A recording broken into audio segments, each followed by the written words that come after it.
मॅडमच्या पाठीमागं त्याच्या बोलण्याच्या पाठीमागं काहीतरी व्यवस्थित घडलंय चुकलंय, बरोबर ना? आणि फक्त एक त्या मॅडम बोलत होत्या, ते मॅडमसाठी नाही, ते सगळ्या आपल्यासाठी आहे, बरोबर? मॅडम तुम्ही 3 वर्ष 100% एमपीसी असता, कारण ते तुम्ही ठरवले, बरोबर ना? तुम्हाला काय तपलं एमपीसी बनण्यासाठी, कारण का तो प्रोग्राम होता आपले जे रॉयल डायमंड आहेत, बरोबर ना? राजेश यादव सर, त्यांचे वडील गेलेले फक्त 5 दिवस झाले होते. किती? 5 दिवस झाले होते. त्या व्यक्तीने कारण काय सांगितलं, तो व्यक्ती कमिटमेंट दिली होती म्हणून 1.5 ते 2 लाख लोकांच्या समोर सगळ्यात शेवट शेअरिंग करण्यासाठी व्यक्ती आला. त्याच मोटिवेशननी, बरोबर ना, त्याच अँगलनी त्या माणसाने स्पीच दिलं का ही सगळी आमची लेकरं आहेत, त्या लोकांच्या मध्ये परिवर्तन झालं पाहिजे. दुसरी गोष्ट, कंपनीचे vice president Alok Pande sir, बरोबर, व्हाईस प्रेसिडेंट व्यक्ती लीडर लोकांच्या गाडीचे दरवाजे उघडण्यासाठी थांबलेले, बरोबर. सकाळी 11 ते रात्री 11 पर्यंत तो व्यक्ती उभा होता, उन्हामध्ये तानामध्ये, भूक नाही लागली, तहान नाही लागली, बरोबर ना? म्हणजे असा व्यक्ती, असं मॅनेजमेंट, अशी कंपनी, असे प्रोडक्ट, असे प्लॅन, असे लीडर जर आपल्या बरोबर असतील तर आपली स्वप्न पूर्ण होणार की नाही होणार? दम नाही वाटला येस मध्ये, दम नाही वाटला येस मध्ये, असं बसून मासे घेऊन उठणार नाही.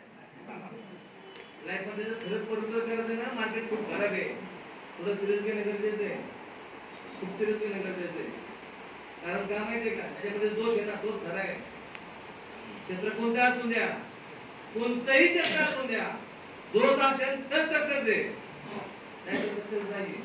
तिथे किती जोश होता लीडर लोकांचा, तिथे किती जोश होता कंपनीच्या, कंपनी एमडीचा मुलगा सुद्धा किती जोश मध्ये होता. त्याला मी प्रवीण चंद्र सर ऐकलं होतं, तेव्हाच ते म्हणले होते माझा मुलगा चेक वाटेल. कालच्या टीमला त्यांचं पोरगं म्हणते माझा पोरगा चेक वाटेल. खरं आहे का नाही मॅडम? 3 जनरेशन झाले, 3 पिढ्या. प्रवीण चंद्र सरांना मी ऐकलं, मागच्या प्रोग्रामला ते म्हणले माझा मुलगा चेक वाटणार. कालच्या 28 जनरेशनचं पोरगं आलं, ते म्हणते माझा पोरगा तुमच्या पोराला चेक वाटणार. 3 पिढ्यासाठी कंपनी मरमर करते, लीडर लोक मरमर करतात, बरोबर ना? तर आपल्याला आपल्या ध्येयासाठी मरमर करायला पाहिजे, नाही करायला पाहिजे, बरोबर ना? तर खूप खतरनाक इंडस्ट्री, प्लॅन खूप जबरदस्त आहे. असं मी ऐकत टाटा सरांना ऐकलं, टाटा सरांना ऐकल्यानंतर बिझनेस चालू केला. माझ्याकडे थोडा इगो होता बिल्डरचा, मान्य करायला पाहिजे ना, इगो आहे म्हणून. आणि जर मी इगो नाही सोडला तर सक्सेस होऊ शकत नाही. मला सुद्धा इगो होता. सुरुवातीचे 8 महिने 12 महिने माझे वेस्ट गेले. कारण का, लोकांना मी सांगतो माझ्या ऑफिसला ये, हा प्लॅन, हे पुस्तक वाच, 10,000 दे, 2 लोक घेऊन ये, तुला आठवडा 2 लाख दा. काय होत असं, पुस्तक मी त्याच वाचायचं, 10,000 मी त्याने द्यायचे, 2 लोक मी त्याने करायचे, आणि 2 लाख आम्ही त्यालाच. लोक येतील का? एक बी माणूस येत नव्हता. खात्र म्हणतात या एक बी येईल ना.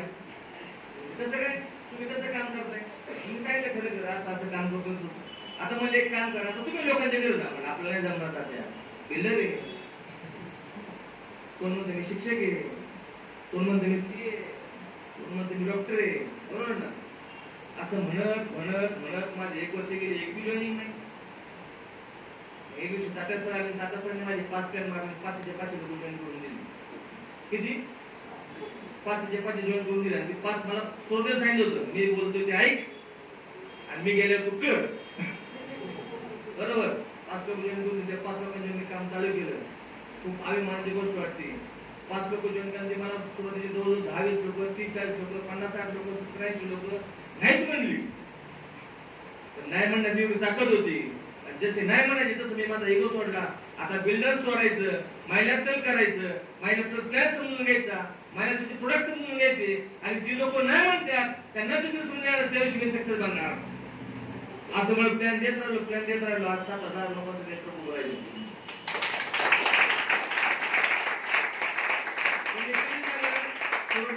इगो मध्ये गेलं, इगो सोडला, कामाला लागलो. आणि एक गोष्ट लक्षात ठेवली, किती बी लोक जरी नाही म्हणली, बरोबर ना, माझं मिशन एनटीसी बनायचं, बरोबर? टीसी बनायला त्रास होतो, एनटीसी बनायला त्रास होत नाही. टीसी बनताना सगळं नवीन असतो, प्लॅन नवीन आहे, बॉडी आपली नवीन आहे, बरोबर ना? कसं बोलायचं, कसं चालायचं, कसं राहायचं, आणि ज्याच्यावरती लय प्रेम आहे तोच आपला कार्यक्रम करतो.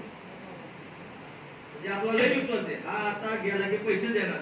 काय बाबा हे घे 150 रुपये पेजचे, आणि ते पेज बी विकू नको, बरोबर ना? मला पेज बी देऊ नको, ती पेज बी घेऊन जा म्हणते. असे लोक म्हणतात ना.